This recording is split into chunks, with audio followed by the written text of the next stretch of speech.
Magandang gabi mga kapamilya, narito na tayo sa episode 260 ng Batang Quiapo, Araw ng Miyerkules. Nagkakausap nga itong sina Chito sa si Lawrence kung paano nila pababagsakin itong janitor na to na si Santino, na tila ba humahadlang sa kanilang mga plano at kanilang mga pangarap. Sabi naman ni Chito, ako na bahala doon. Kailangan basagin natin ang kamao para hindi na yung makapag-training. Sabihin mo lang ako, Lawrence. Sabi ni Lawrence, ako na bahala doon kay Roberto kasi mangingialam yun eh. Para makahiganti na rin ako sa kanya. Dahil siya ang dahilan kung bakit nasira itong kamao ko eh. Kung ba't nabalian ako ng buto. Basta, dali mo yung mga tropahan natin, mga alaga mo. Kaya na bahala doon si janitor na yun. Pinuntahan ni Lawrence itong si Roberto. Sabi niya, Mang Roberto, Lawrence, pwede niyo po bang i-check yung ilaw dun sa may CR? Pakislap-kislap po kasi. Parang may grounded. Sige po, puntahan niyo na. Ngayon, dumating itong si Santino at nagsabi nga kay Coach Gary na kinulang na raw sila sa may sabon. Sabi ni Coach Gary, nabibili ko lang nun ubos na agad. Kaya nga po coach, kanina lang po, ang dami-dami po nun. Tapos pagpunta ko po ngayon dito, kakunti na lang. Biglang sumingit tong si Chito. Baka naman kasi nagdadala ka ng mga labahan dito, janitor, at dito ka na naglalaba para makatipid. Tawa ng tawa, sabi ni Coach Gary, Hoy Chito, bumalik ka nga sa training doon. Nangaasar ka na naman eh. Manimik ka nga. O sige na Santino, pero bumili ka muna ng sabon. Sige po. Pag-alis si Santino, sinamahan ni Chito yung dalawang boksingero tinitrain niya. Uli ka kayo.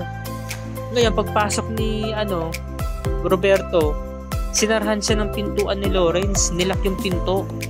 Pag-check ni Roberto ng ilaw, wala namang problema. Hindi naman pakislap-kislap, diba? Hindi naman papatay-patay.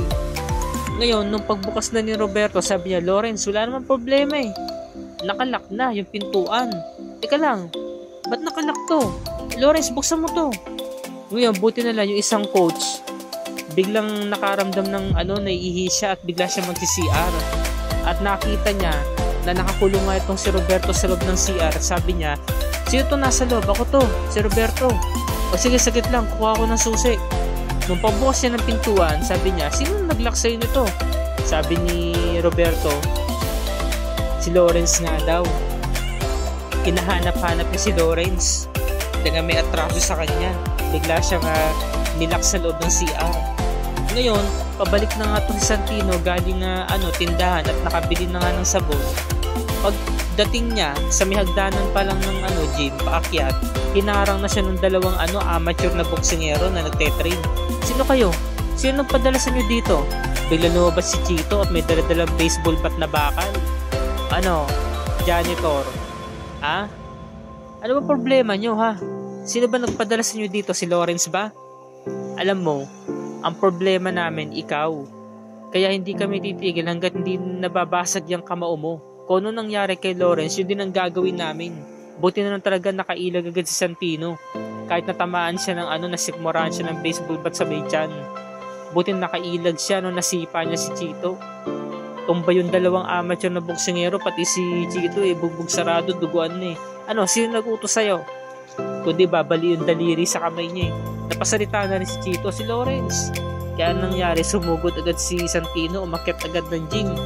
Tinawag niya si Lawrence, Ay Lawrence! Napagsuntukan siya. Si Lawrence kasi ang lamang niya, mabilis kumilos si Lawrence, kaya lahat ng patama ni Santino, hindi talaga tinamaan si Lawrence hindi siya nasapul Andihado rito si Santino. Natulak siya, tapos nasumpok siya, nasikmuraan siya, kaya napatalsik Santino, napatumba napasandal na lang siya dun Sabi ni Lawrence, anong problema Ikaw nag-utos sa kanila para bubugin ako. Bigla dumating si coach. Anong kaguluhan to? Tigil niyo to. Coach, yan pong si Lawrence po nagsimula Nagtawag po siya ng mga kasama niya para bubugin ako. Totoo ba yung Lawrence? Wag ko kayo maniniwala sa janitor na yan. Nag-invento lang ng kwento. Ngayon biglang dumating si Chito. Totoo po yung coach. Gawa-gawa lang ng kwento yung janitor na yan. Totoo nga yan, kami pa nga yung binugbog Nakita nyo nga ito yung tsura ko coach Binugbog kami. Sabi ni coach, tama na yan, para kayong mga bata. Bilo umentra si Roberto. Totoo po yung sinabi ni Santino, coach. Maski nga ako, nilaka ko niya ni Lawrence sa loob ng CR. Oy Roberto wag kang gagawa-gawa ng istorya Oy Lawrence, makinig ka sa akin. Sumunod ka sa opisina ngayon din. Sige na, sumunod ka. Napagalitan niya si Lawrence so napagtasan niya ng boses. Ngayon ito na, nag-uusap sila sa loob ng opisina. Wag mo nang uulitin yung Lawrence. Dahil ayoko sa lahat nang merong nasasaktan dito sa loob ng gym.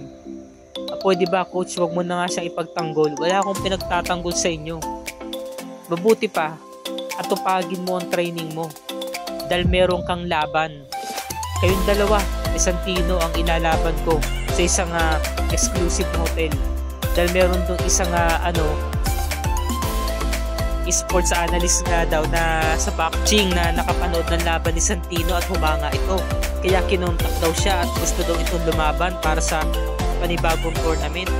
Silang dalawang pambato kaya ayaw niya mapapahiya ang gym, di ba? Sila daw magdadala ng karangalan, sabi ni Lawrence. Karangalan? Coach, mapapahiya lang tayo kung saan ipapadala mo. Makinig ka na lang sa akin, Lawrence. Kaya wala ka ibang gagawin kundi atupagin ang training mo nang maging maayos na yung kamao mo para bumalik ka na sa pag-iensayo. Kailangan mong palakasin ang sarili mo. Pero hindi talaga matanggap ni Lawrence, no? Kung bakit nga naman si Santino pa yung kasama niya, silang dalawa. Marami pa naman pwedeng boksingerong pwedeng isabak. Bakit yung janitor na yun? Kasi nga naman, nakitaan nga talaga ni Coach Gary ng potensya si Santino na talagang magiging maganda ang pangarap nito na maging isang tanyag na boksingero. Ngayon, dumating na nga si Santino, nakabang na pala sa kanya sina Anika, pati yung best friend nito. Meron daladalang ice compress. Ilagay mo to dyan sa may labi mo para mawala na yung sakit-sakit. Mamaya, mawala na rin yan. Sigurado ka bang okay ka lang? Sabi ni Santino, okay lang ako. Bigla sila napahinto kasi biglang dumating si Lawrence at masama ang titig sa kanilang dalawa.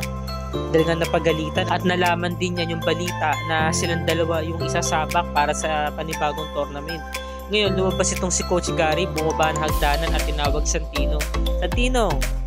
Nagbigay siya ng senyas na halika. Ibig sabihin nun, pumunta sa opisina. Sabi naman ni Santino, saglit lang Anika, pinuntahan niya na si Coach. Ngayon, sabi naman nung kaibigan ni Anika, ang lakas makadagdag pogi points ni Santino, no? Sabi naman ni Anika, ito naman, no? Nabubog na nga yung tao, nasaktan na nga eh. Pero kinikilig si Anika, pag tingon niya, napapangiti siya. Ngayon, ito na. Dinaretsa na siya ni Coach Gary. Sabi ni Coach Gary, kailangan mong pagbutihin ng pag-iensayo mo dahil isasabak kita sa panibagong tournament, sabi ni Coach, no? Ito naman, ang reaksyon naman ni Santino, bigla siyang umiti, nabuhay ng loob. Naging excited siya na medyo kinakabahan. Kaya kailangan, bago ka sumabak sa araw na yun, kailangan wasto na ang pangangatawan mo. Hindi lang lakas ng suntok ang kailangan. Kailangan pagtibayan mo rin ang isip, pati rin ang katawan. Yan ang mas importante para lalo kang lumakas. At kailangan hindi mawala yung alab sa puso mo. Yan ang pakakatandaan mo, sabi naman ni Santino. Opo coach, lagi ko naman pong inaalala yung mga tinuro nyo sa akin. Kaya kailangan, iwasto mo yung katawan mo. Sige na, mag-out ka ng maaga ngayon para bukas, makapag-ensayo ka na. At si Roberto na ang bahala sa'yo dahil alam niya kung paano ka panghawakan. Alam niya na ang kilos at galaw mo. Sabi niya, no? Kaya tuwang-tuwa talaga si Santino, hindi siya makapaniwala na meron na naman palang bagong tournament at siya yung isasabak, siya yung ilalaban. Dalawa daw sila ni Lawrence. Kaya ngayon, lumabas nga itong Santino at nakabihis na at maaga siya nag-out. Inabangan siya ni Anika at tapos na rin mag-gym. Sabi ni Anika, no? Santino, maaga kang nag-out? Oo, maaga akong pinag-out eh. Kasi bukas meron akong ensayo. Sabi ng kaibigan ni Anika, may bago ka na namang laban? Oo, meron eh. Wow, congrats, sabi ni Anika. No, salamat Anika. Medyo kinakabahan ako sa excited eh. Pangarap ko talaga to, sana swertein, sabi ni Anika. Anong swerte? Alam mo Santino, kaya mo yan. At sabi naman nung kaibigan ni Anika, saka manonood kami, mag-chill kami para sa'yo. Diba Anika? Sabi ni Anika, oo naman. Oo, mag-chill kami para sa'yo. Kinikilig si Anika saka si Santino eh. Kinikilig din yung kaibigan ni Anika, natutuwa sa kanilang dalawa kasi nga bagay talaga silang dalawa. Ayaw pa nga nilang umamin ng kanilang nararamdaman pero nakikita naman sa kilos at galaw nila pati sa facial expressions nila na gusto nila ang isa't isa at kinikilig sila. Samantala, dumako naman tayo kina Noy at Tinding na kung saan dumating na nga itong si Marsing sa Kasinita para maningil. Dito naman sila sa destinasyon na to, sa lugar na to para maningil. sisingilin nila sina Tinding.